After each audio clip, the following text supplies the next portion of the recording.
Hey, Kurt, with on-prem, hybrid, and remote roles, do you find that from a company perspective that a dispersed workforce opens up the talent pool? We see that in at SolluCIO, Yeah, and it yeah. reduces environmental impact and quite a number of other benefits. Um, with all that said, as a CIO, with the Yeah. CIO hat on, do you see it that way? It did open up a few doors. Got to be honest with you. We have individuals working out of Texas, Tennessee, Arizona, Rhode Island, right? And it broadens that recruitment channel, which is good. Um, but I go back to that whole sense of isolation, right? They're talented and they do their job. But again, at the end of the day, when the screens are off, do they feel like they're part of a larger team? Or do they feel like free agents doing their thing and then it's done? So very, transactional versus team-based work productivity. And then a lot of these companies are starting to ask people to come back in, right? I spoke with the gentleman at T-Mobile up in Bellevue, Washington, and they're actually mandating their employees to come in 3 days a week. It's a Mm, mandate. It's not an option. And you have to tell your manager which days of the week you're going to come in, and you're expected to be there in person. uh, That's kind of the pattern that we're seeing.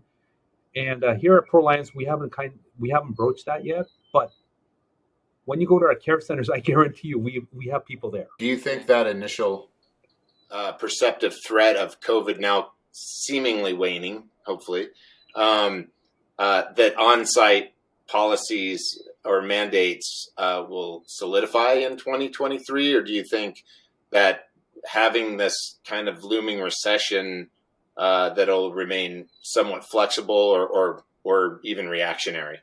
Well, I think some of that will depend on what the organization strategies are with their properties and their real estate, right? We are constantly talking about those real estate here within ProLiant Surgeons only. That could be reduced because you don't really now mandate everyone to come in. First of all, there's also a lot of cost avoidance because we didn't have to expand. So we Right. already have cost savings from that, just on the real estate side. But now that we're seeing no more than 25 to 30% of the population coming in, at least here at the corporate office, do we need to retain the entire building? I don't know. That's something we have to decide. So those are some of the questions I think a lot of the organizations will have to go through. I know Microsoft and Amazon are vacating a lot of buildings in Seattle and Bellevue. Maybe that's to support the remote employees today, but large companies also have this tendency to find really cheap real estate somewhere else and start funneling people in that direction. This is an opportunity to do that. It could be Yeah. perceived, but Right. Right. I don't know. The leases, there's a lot more vacancies in the town. I guarantee you right now, there's a lot of openings, and they're not being taken. There's a lot of opportunities out there, but who's willing to pay for a lot of that? Seeing that the larger companies are kind of trending towards that on-site policy, and Yeah, at the same time, we're also seeing the smaller or smaller mid-sized companies embracing more on the remote side of the workforce, having that dispersed workforce. And so, given some of the pros and cons that we've talked about, do you think that's a smart strategy, one that gives the smaller organizations a competitive edge for attracting talent and possibly, as you'd mentioned, some cost savings on the company side? I think so. I think gives them a better shot. It Yeah. does, and even mid-sized organization like ours, it also gives us a better shot at getting good talent, right? Because we were literally fighting with the big boys like Microsoft and Amazon for talent, Google. And if we need an AI professional or a network professional or a system admin, could not compete with what they were getting. Right. Right. It's a little bit of a different story, and same with the smaller startups or mom and pops. Right now, they have a shot at getting some of those individuals. And how about those folks who are laid off?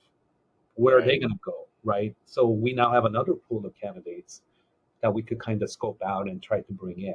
If you're seeing like, let's say a particular role is actually more productive by working remote, do you think that we should encourage that, or is that something that you would encourage to stay remote, or do you think that that might be unfair, or perceived unfair to others?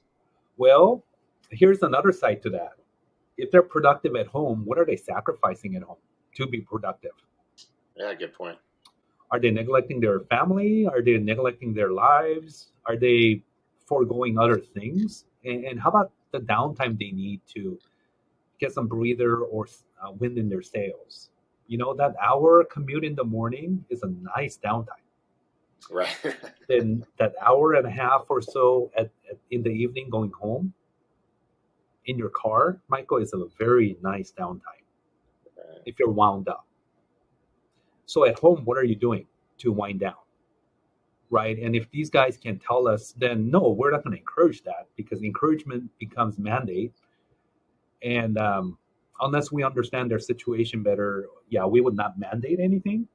But if they commit to a certain level of employee well-being and also commitment toward bettering their family lives, then absolutely we'll work with them. It's a two-way street. But going back to that isolation aspect, I did see a medical doctor from Microsoft actually present her findings of brain scans of people who are in the office on a regular basis and who work remotely on a regular basis. Productivity is comparable, but when they actually do brain scans of these two people, the people who are in the office physically have a lot more synaptic activity in the front lobe, where remote employees have a lot of darker areas in the frontal lobe that works against that could potentially lead to depression, self-doubt, and eventually depreciation in or decrease in productivity.